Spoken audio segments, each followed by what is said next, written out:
J'ai testé l'alimentation crue et voilà ce que j'en pense. Depuis un bon moment, je lis plusieurs articles, des blogs, je vais passer des choses sur Facebook, sur Pinterest, sur l'alimentation qu'on dit vivante, donc l'alimentation crue. Et ça va donner envie de le tester pendant quelques jours pour être en mesure de vous donner mon opinion sur la chose. C'est parti!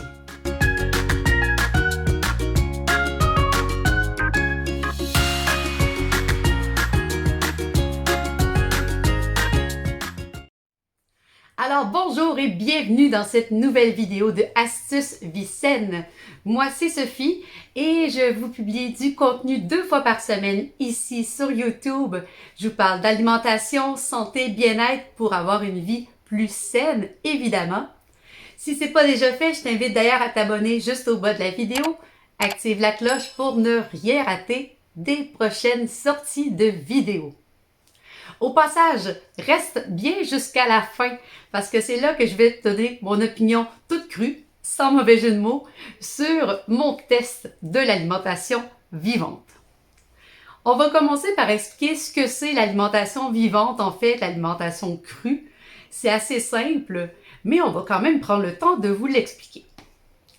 En gros, c'est de manger uniquement des aliments crus, ou cuit à faible température, donc à moins de 40 degrés Celsius. De plus, point important, on écarte tous les produits du règne animal, donc forcément viande, produits laitiers, œufs, même le miel. Donc parce que tout ça provient d'un animal. Et on va se le dire, ma vie sans fromage, eh bien ça a été pas mal plus difficile que je pensais. Alors si on veut être puriste, on cherche à manger le plus possible des aliments avec une forte valeur en nutriments. Et les catégories d'aliments qu'on peut manger, ce sont des légumes, évidemment, des fruits.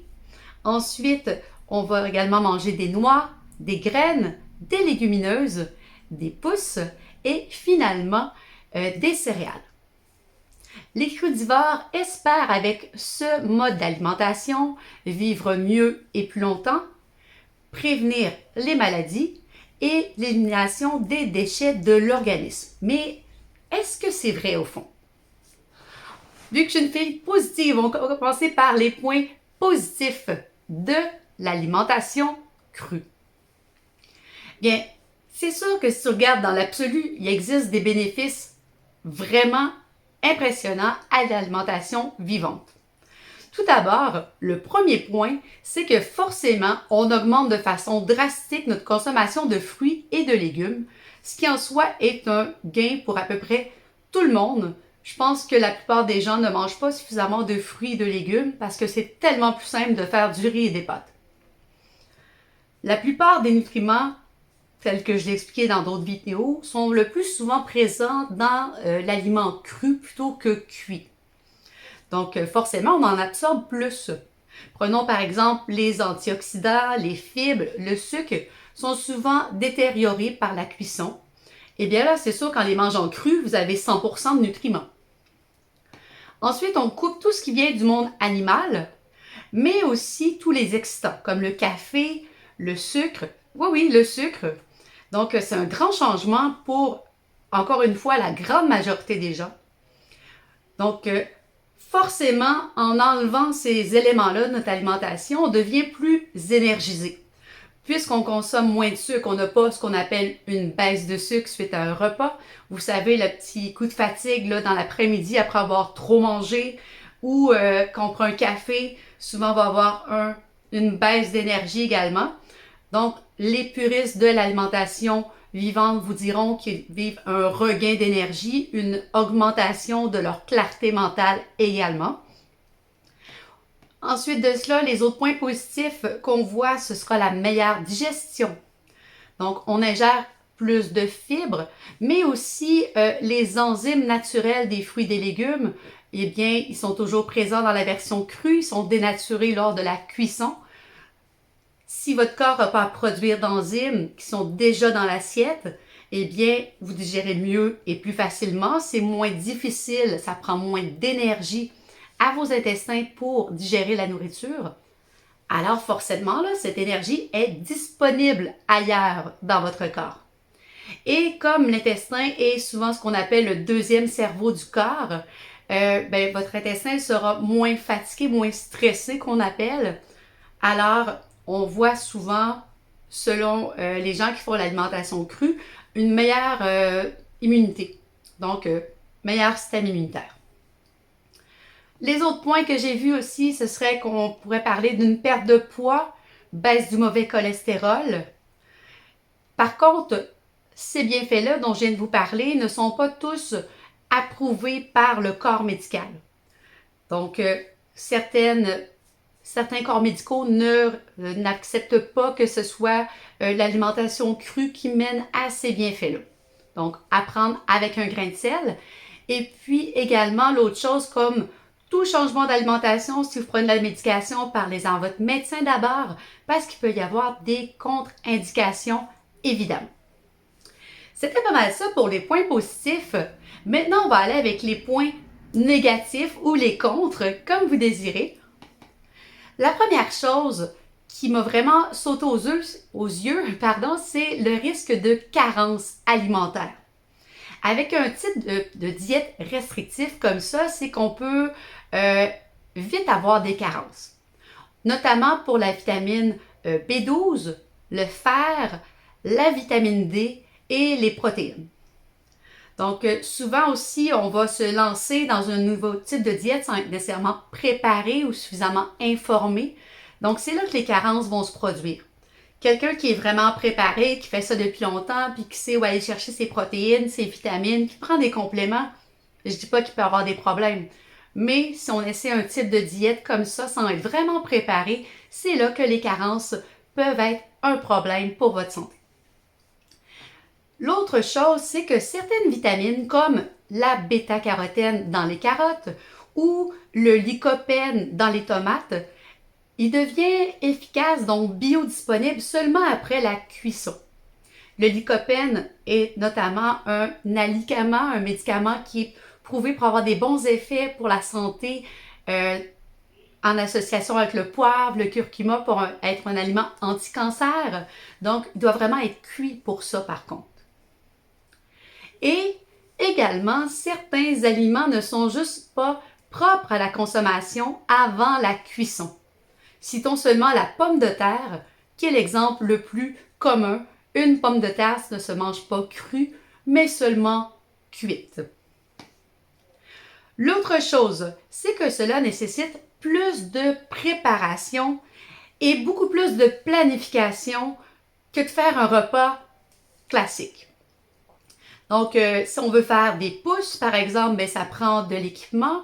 Il faut planifier le trempage, le rinçage, la pousse en tant que telle. Donc, il faut se dire, mettons, ça prend, je ne sais pas, moi, 7 à 10 jours avant d'être capable de les manger. Donc, il faut prévoir tout ça à l'avance. Et avec la difficulté que ça engendre, parce que forcément, on est toujours un peu paresseux dans la vie, eh bien, ça peut amener certains crudivores à éliminer complètement certaines catégories de leur alimentation qui est déjà pas très, très variée. Il faut également compter un certain budget pour vous équiper, justement juste pour faire les pousses ou, je ne sais pas, moi, un appareil pour faire des spirales avec vos légumes pour que ça soit plus varié, qu'on soit capable de faire des recettes différentes. Donc, ça a certainement un coût également. L'autre chose que j'ai noté et que moi me dérangerait beaucoup, c'est vraiment pas évident de sortir de chez soi pour manger. Donc, on va au restaurant, c'est très compliqué. Manger chez des amis, de la famille, ça devient vraiment, vraiment ardu de respecter sa diète. Et puis, ça va finir qu'on va tricher, puis on va se sentir coupable. Donc, assez désagréable. Assez patienté, je vous livre mon verdict. Alors, on a essayé la diète vivante pendant 3 jours. Étant une famille avec 3 jeunes enfants, eh bien, ça n'a pas été de tout repos. Au bout du 2e jour, j'ai flanché puis j'ai fait de la nourriture différente pour les enfants parce que ça fonctionnait pas du tout. Ils n'étaient pas habitués de manger comme ça, ils trouvaient ça difficile, il y avait faim, c'était pas bon, peu importe. Malgré comme ça, tous les deux des bons cuistots, mon mari et moi, Même nous, au bout de 2 jours, on savait plus trop quoi se faire à manger. C'était difficile de vraiment avoir de la créativité, de faire un repas rapidement sur le pouce. Il fallait vraiment réfléchir d'avance. Et puis, ce qu'on a trouvé très difficile, c'était le petit déjeuner. Parce qu'on est habitué de souvent manger des protéines animales, donc des œufs, du fromage. Il fallait remplacer par autre chose. C'est sûr que le jus de fruits frais, c'était vraiment super. Le smoothie, c'était vraiment excellent aussi comme choix avec des graines de chia, du lait d'amande, des choses comme ça. Les enfants, d'ailleurs, c'est ce qu'ils ont préféré de ce test alimentaire. L'autre point qu'on a trouvé hyper difficile, c'est de couper le café. On était habitué d'en boire tous les matins. Donc, c'est sûr que c'était une adaptation, même pour 3 jours, là, on se posait un petit peu la question. Donc, le jus de fruits, on ne trouvait pas que c'était un bon remplacement. C'est sûr que point de vue santé, oui, je vous l'accorde, le café, c'est pas ce qu'il y a de meilleur pour la santé tout le temps. Donc, un test intéressant. Au final, l'alimentation vivante, c'est super le fun, mais c'est pas pour nous sur une période étendue de temps. On reste des fervents amateurs de crudité de façon partielle dans notre alimentation. D'ailleurs, c'est ce que la plupart des nutritionnistes suggèrent, ça serait de commencer le repas avec une assiette de crudité, une trempette à l'humus, d'intégrer une belle salade au repas du midi, au repas du soir.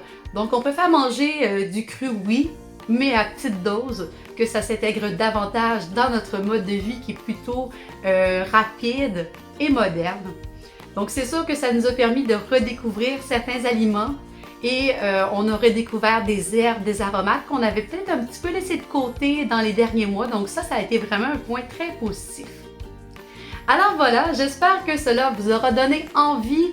Mon petit test, non pas d'essayer nécessairement l'alimentation crue comme ça, mais juste d'acheter plus de fruits et de légumes, des pousses, des graines dans votre alimentation un petit peu de temps en temps.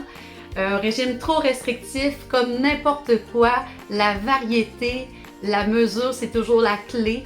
Donc, d'être trop restrictif, c'est difficile et faut se rappeler que de temps en temps, un bon dessert bien sucré, ça fait du bien au moral.